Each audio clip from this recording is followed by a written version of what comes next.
Oof! Won't get you yet, Carolyn. You're not too fast for me. No matter what, family, they are always around to cheer a person up during the holidays. No matter what the rest of the world does to a person the rest of the year, family tends to make us feel better during the holidays. Just because they they accept us for who we are. Maybe it's because they have known us for so long, or they are just used to us. But they don't judge us for the same things that other people do. Sylvester, you left the toilet seat up again. How many times have I told you to put it down once you are finished? We're still judged, but just not for the same things that the people out there seem to judge us. The things family nitpick us about are nowhere near as troubling, as bad, as the things people out there get on us about. Or maybe it's just because we don't know the people out there. That's what makes it all the more troubling. Seem all the more cruel. There's no reason for the hate coming our way, out there. They have no reason to say the things they do about us, or to us, out there. Be the way they are, out in the world. But they still say the things they do. They are still the way they are. They don't know us. They have never even really talked to us. But for whatever reason, they can be so very cruel. I'll just never understand the cruelty that exists in the world. It doesn't need to exist. It doesn't serve any purpose. It doesn't help anyone. Definitely not the person being hurt. Not even the person being cruel. All it does is hurt the person being hurt. All it does is make the person being cruel that much less of a person. Cruelty has no place in the world. Yet, it's found a big place to exist. But you know, even though cruelty does have a big footprint, there is something else that has a bigger one. Something that can step over cruelty's big footprint with its little toe. It's love. Just a little love, and cruelty is stopped in its place. But people don't want to hear talk like that anymore. At least that's how it seems to me. It's just too cool to be cruel these days. If you aren't on the bandwagon, the cruelty train charges right over you too. So love, though bigger and more powerful, doesn't have many allies in this world of ours. At least right now. Cruelty is the weaker of the two. It just has a lot more people on its side. Sad, isn't it? What's the answer? Keep love in your heart. And stand like a beacon. Let love shine from you. Remember these words. When I was a child, I talked like a child. I thought like a child. I reasoned like a child. When I became a man, I put the ways of childhood behind me. For now we see only a reflection as in a mirror. Then we shall see face to face. Now I know in part, then I shall know fully, even as I am fully known. And now these three remain, faith, hope, and love. But the greatest of these is love. If you keep this in your heart, and let such peace spread, the story of the little match girl will be one that forever remains one confined to history.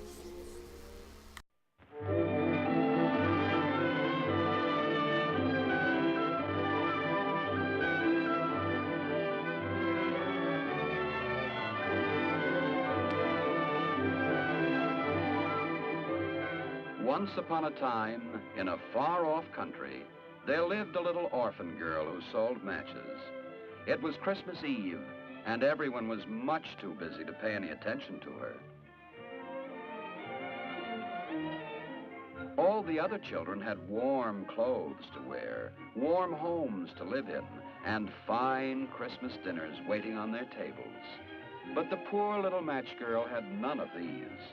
If she didn't sell her matches, she wouldn't even have enough money for a bite of food or for the simplest shelter on this bitter cold night.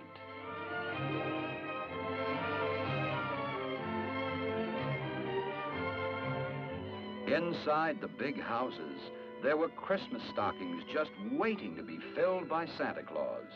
But what would Santa have for a poor little match girl?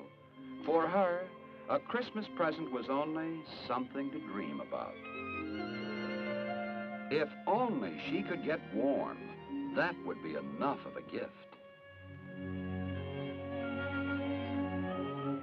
She lit one of her precious matches.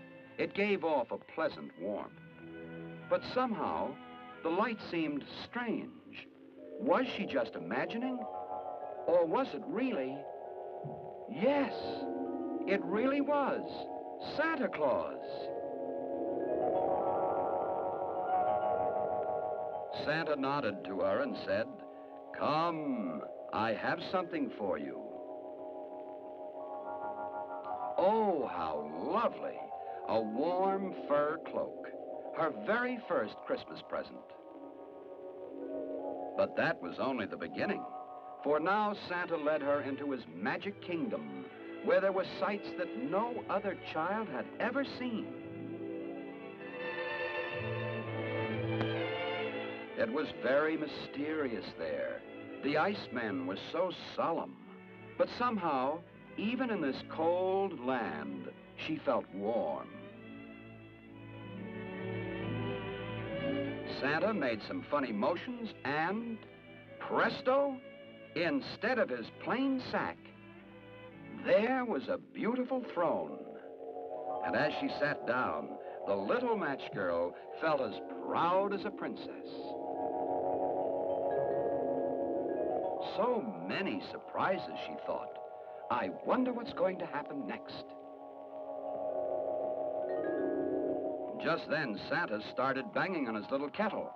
"Let's have some entertainment," he cried.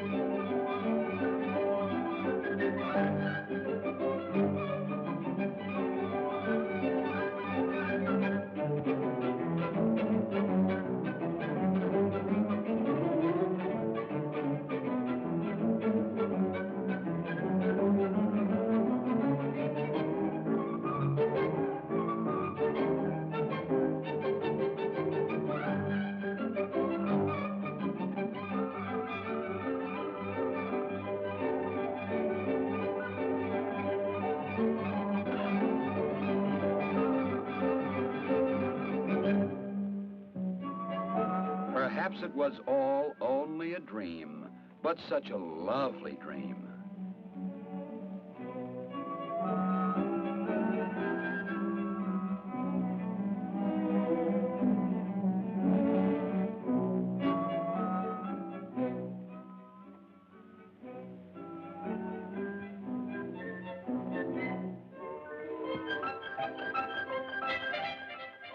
Now that the dance was over, a very strange thing happened.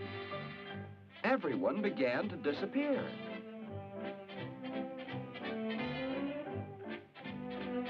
It was most peculiar.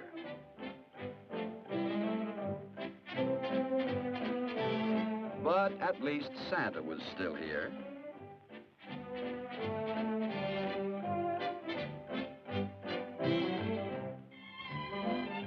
Then the cloak slipped from her shoulders. Although the little match girl didn't realize it, her match had gone out. All that remained now was the cold snow and the memory of Santa and her first Christmas present. Quickly, she lit another match. Perhaps she would see something wonderful again.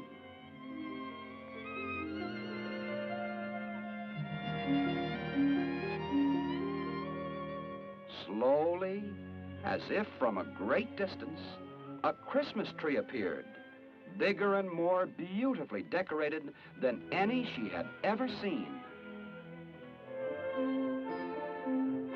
Underneath the tree were the loveliest dolls, just like those she had seen in the windows of the most expensive toy shop.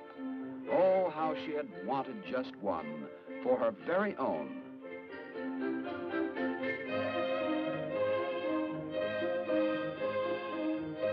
When she looked up at the tree again, a lady appeared.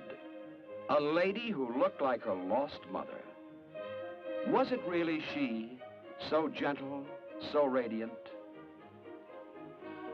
Truly, her match must be magic, for now it made the candles sparkle, and beneath its glittering light, lo and behold, the toys came to life.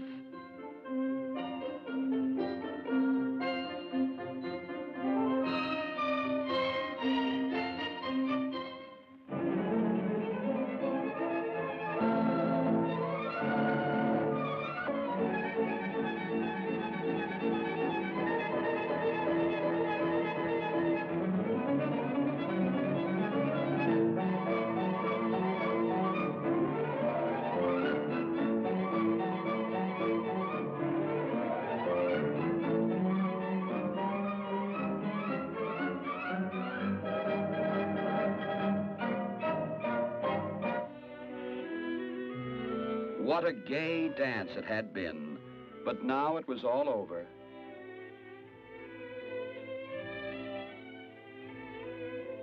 Slowly, the dolls and the beautiful lady began to fade away. Again, all that remained of a dream was a burned-out match. Please come back, she cried. Please don't vanish like Santa Claus in the beautiful Christmas tree.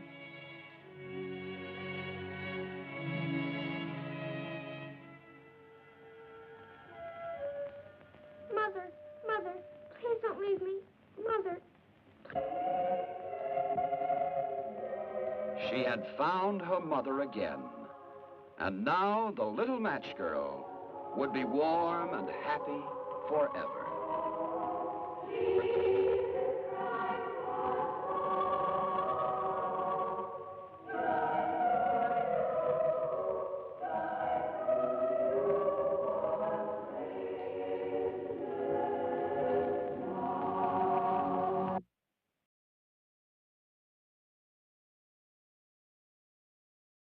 How are you holding up, Mama Bear? Oh, the little ones running around make it seem more like Christmas. You too, of course. I don't know how I would ever have managed things without you, Ginny. I'm glad to do whatever I can, Mama Bear. Anytime at all. But that's not what I mean. I can't say I know much about this holiday of yours, other than it's a major one here on Earth. Sylvester's told me as much as they can about it, and then some. So I know it means a lot to the kids, but intellectual knowledge and heartfelt knowledge are two different things. It's a fun day, to be sure, but until I've experienced a few more of them, I just don't. I know, child. You'll grow accustomed to our ways soon enough. For you, Mama Bear, you're accustomed. Now one of your most important pieces is gone. It must be hard on you to see so many smiles around you when you are without. Yes, Ginny, it is. If you'd rather not. No, it's all right. It's not that. It's just kind of difficult for me to talk about it. I can understand. I'm still not used to having Bunsen gone either. It seems like in a minute he'll come walking in through that door. I kind of half expect that myself, but I know that wherever he is, he's fulfilling God's plan for him. What? How do you mean? A long time ago, I had a vision that Bunsen's destiny was that of a special one. I can't say how or why. I don't understand it myself, but I know the vision to be true. In this life, in the next, somehow, in some way, the good Lord has a plan for my son. Wherever he is now, he's fulfilling it. How do you know that, Mama Bear? Because he didn't have time to fulfill it while he was with us. He still has work to do, a plan to finish, so wherever he is now, he's doing that work. Who's to say what God's plan is for any of us? But all I can say is that Bunsen's part in it is not over. So during times like this, Ginny, I take great comfort in that. He's not gone, not truly. He's just away, like when he went to camp when he was younger, only on a lengthier schedule. We'll be seeing him again, though, sometime, somewhere, on life's journey. What does that mean? Life's a long road, Ginny, not a straight one like a lot of people think. There are curves in it. Sometimes it doubles back on itself too, goes in one big circle, if you will. Other times it goes left or right for no particular reason that we can tell. Sometimes the road is paved, other times it's gravel, other times it's just mud or dirt. It's just a mess of a road to travel. But it's all the same road. Another thing too, all our roads go to the same destination. So no matter how crazy the road of life might seem or how bumpy or sickening with turns it might make us, we all end up in the same place in the end. So try not to fall off the straight and narrow, and we'll all see her when it's all said and done. Straight and narrow, Mama. Ginny, Bunsen has his destiny to fulfill. You do, I do. You understand that, don't you? Of course I do, Mama Bear. That's God's will for us, but we also have a will of our own. We can choose to go with what God has planned for our lives, or we can follow our more selfish desires, and, well, see where that leads us. Usually to no good, though. It's kind of like if you could whittle down our life's choices to just doing what's right or wrong. If it were that simple. It never is. But if you could, doing what's right would be God's way, our destiny. Doing what's wrong would be our way, our selfish desire. Doing what we want instead of doing what God wants for us. Kind of like the story of the little lamb. Exactly, Jenny, exactly. What's the story of the little lamb? I think I sense a teaching opportunity. That's what life is, Jenny. Never pass one up. Carolyn, there was a night now over 2,000 years ago when a woman named Mary and a man named Joseph were turned away at an inn.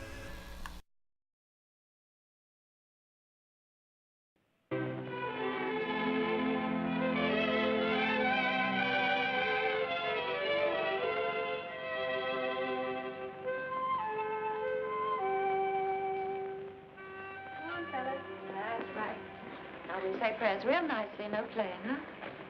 That's right. You're done now. Good tune. Angel of God, my guardian dear, to whom God's love commits me here, ever this night be by my side, to light and God, to rule and guide. Amen. Amen. We're ready now. How about the story? What kind of a story? Oh, about animals. Animals. About baby Jesus. Well, let's see. Supposing I tell you a story about both. Suppose I tell you about baby Jesus and a little lamb who for one night was the most important little lamb in the whole wide world. Yes. Yeah. Yes. A long time ago, nearly 2,000 years ago, in fact, in the hills of Judea, just outside the little town of Bethlehem, on one cold, storm-laden night, we find three shepherds, very important to our story.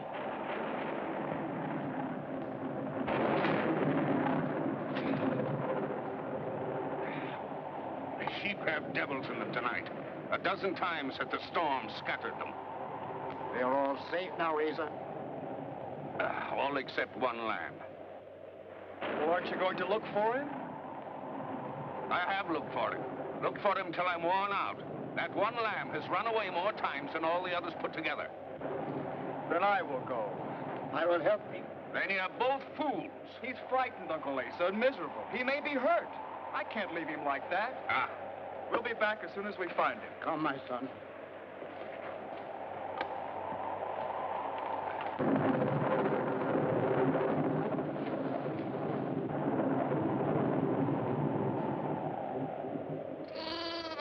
Listen! There he is. Help me, Father.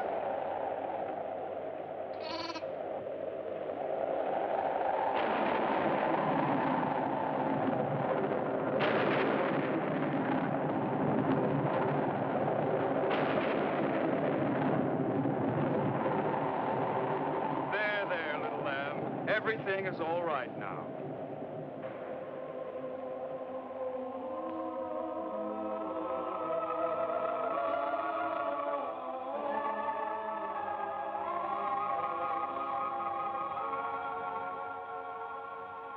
Be not afraid, good shepherds.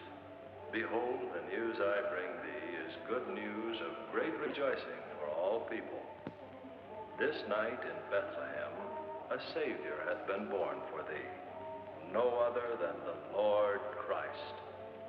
By this thou shalt know him. Thou wilt find him wrapped in swaddling clothes and lying in a manger.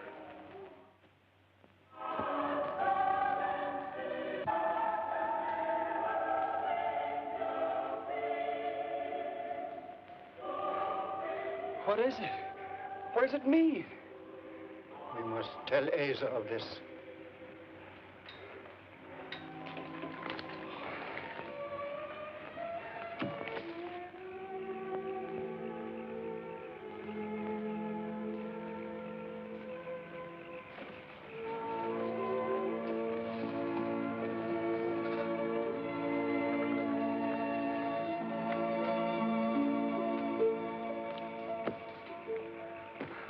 Uncle Asa, an angel appeared to us, and he said, Christ the King is born. What? The storm must have addled thy brain. Hearest thou this drivel thy son uttereth? But Asa, what the boy saith is true. I too saw the angel and heard him speak. You can see what good it did to search for that lamb. Already he's running away again. I'll take care of him, Uncle Asa. Thou needst have no concern. We must look for the Christ child. And we shall find him lying in a manger. That must mean that he's in a stable. And why should a king be born in a stable? Answer me that. Perhaps we shall know that when we find him. Wilt thou come with us, Asa? Yea, I will go with thee. Wait! Wilt thou take the lamb? I'll be responsible for him, Uncle Asa. What new madness is this?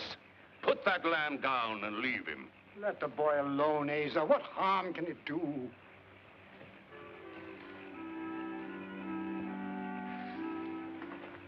And, carrying the little lamb with them, Reuben, Benjamin, and Asa struggled through the hills on this very holy night.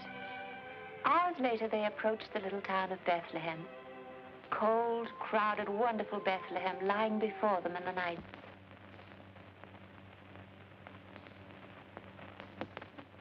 Who art thou? What seek ye?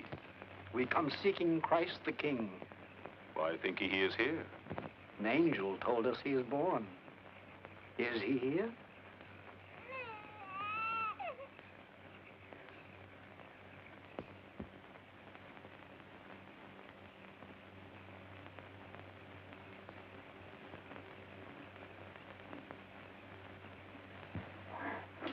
My name is Joseph, and this is Mary, my wife.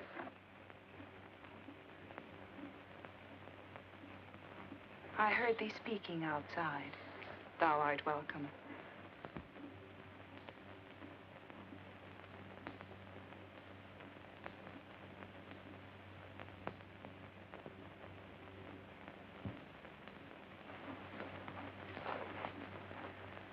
My Lord and my God.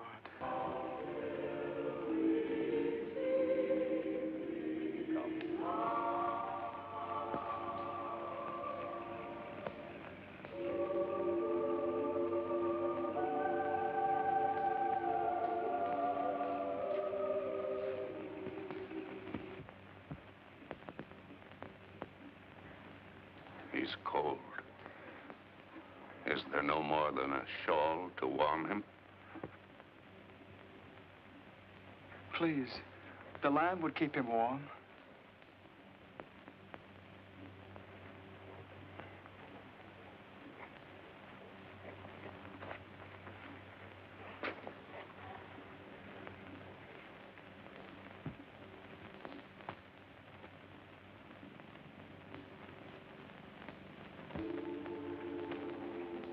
The lamb, for which I had no care, is of the greatest importance. Oh, Lord, I did not know. Forgive me.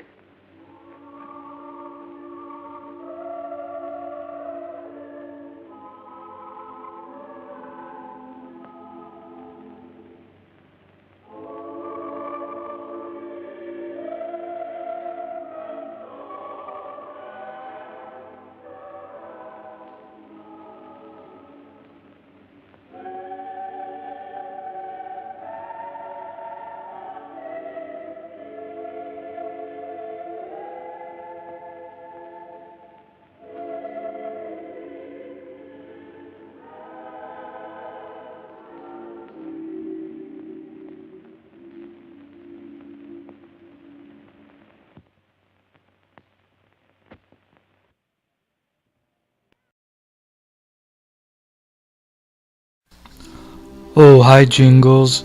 Come on in. I know things have been difficult between us this year, Lazar, but even so, it wouldn't be Christmas if I didn't give you something, so I wanted to leave this with you. Yeah, I had the same thought, Jingles. I got this just in case you drop by. We know each other too well, don't we? It comes with knowing each other all our lives. Yeah. So, how are things over at Mervin's? I notice you're spending a lot of time over there lately. Mervin is Mervin.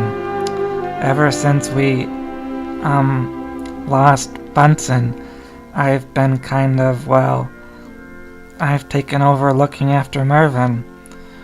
Bunsen was kind of keen on seeing that he was more or less looked after, so now I've got that job. A weird job. Have you found out why Bunsen spent so much time over there? Well, I'd rather not talk about Mervin too much. When I'm out of the house, I'd rather just forget about him as much as possible. I can't say as I blame you. How are things over here, Lazar? How's Sylvester doing with getting ready for the show? Oh, he's doing fine. A little nervous still, but he'll get over that in time.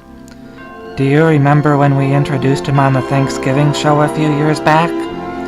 Do I ever? He could barely say a word. I guess he's come a long way since then. Yeah, he has at that. Now he'll at least say a sentence now and then. I'm glad to hear that at least. Jingles, Merry Christmas. It's so good to see you. Can I get you some eggnog? Some gingerbread? Why don't you sit down and stay a while? I'd like to, Jenny, but I can't. We've got a visitor over at Mervin's. A visitor? At Mervin's? Oh, do tell. I didn't think Mervin ever had visitors. Well, not really a visitor. That's a poor choice of words. More like a house guest of a sort. You see, last Thanksgiving, Orville blew up the kitchen. Again? Yeah, unfortunately. Has his mother banished him yet? What's this make, the 11th or 12th time? 13th now. But anyway, afterward, there was a knock at the door. Orville went to answer it. There was a woman there. Just as Orville greeted her, she passed out. He does have that effect on people. Lazar, hush. Ever since then, she's been in and out of consciousness. We've been taking turns watching over her, but she's just never really come out of the state. All she does is wake up for a little while and say, "When they all," then she goes silent. If that isn't the strangest. When they all. When they all. When they all. Over and over and over again. That does have a ring to it, doesn't it? Huh? What do you mean, Lazar? I don't know. It just kind of... Kind of what? Wendell! When they all! Wendell! You mean she's trying to say Wendell? You think she's the baby's mother? She's gotta be. She's unconscious, but she's crying out for her baby. Jack, where are you? You aren't going to believe this.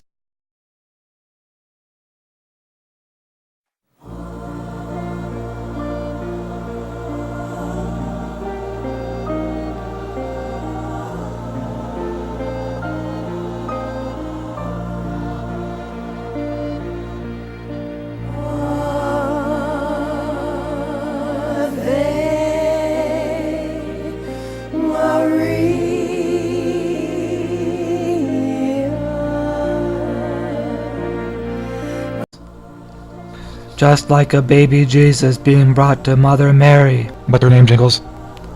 Margaret. Margaret. Margaret. Wake up. Wake up. One day, oh, one day, one two, one two. Merry Christmas, Margaret. Who is she? Why did she leave him with Mama Bear? I guess that's something we're going to have to wait to find out until she's ready to talk. But if you want my guess... Your guesses have always been spot on in the past, Jingles. Let's hear it. It's because of Sylvester.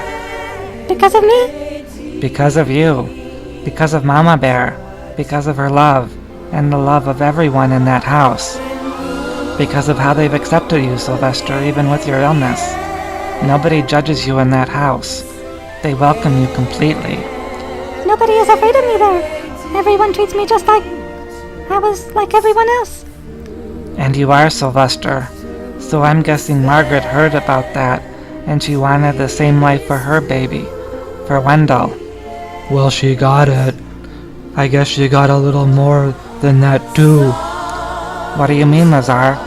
If I know Mama Bear, Margaret just got that same house, that same love for herself as well. Mama Bear has never been one to turn away someone in need, not young or old. I'm guessing she's just found herself a home as well.